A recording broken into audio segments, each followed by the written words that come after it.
Bien, je pense qu'on peut appeler ça un travail de création en commun. C'est-à-dire la créativité de chacun est important. Moi, ce que j'apporte, c'est une idée, un fantasme sonore avec lequel j'ai passé presque toute ma vie. Et j'ai maintenant la joie infinie d'avoir de merveilleux musiciens qui la réalisent. Dans les OCAM, chacun avait un thème qui n'est pas pareil, et qui est en relation avec de l'eau et des endroits spécifiques. Et à partir de là, il faut sentir entre nous deux, enfin je parle d'Eliane et moi, comment ça se traduit en son avec un certain instrument.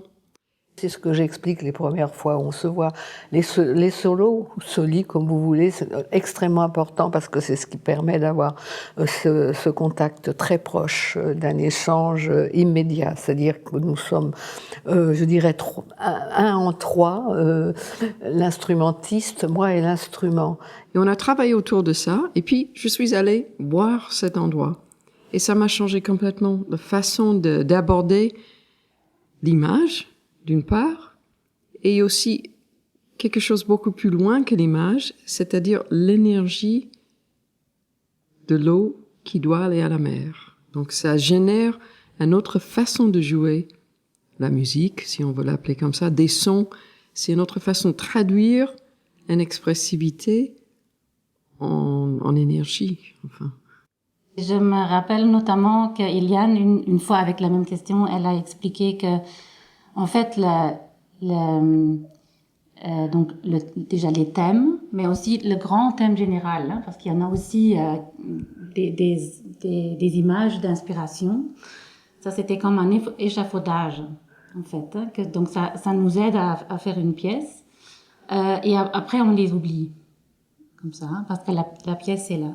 Donc, c'est un peu comme ça que ça fonctionne.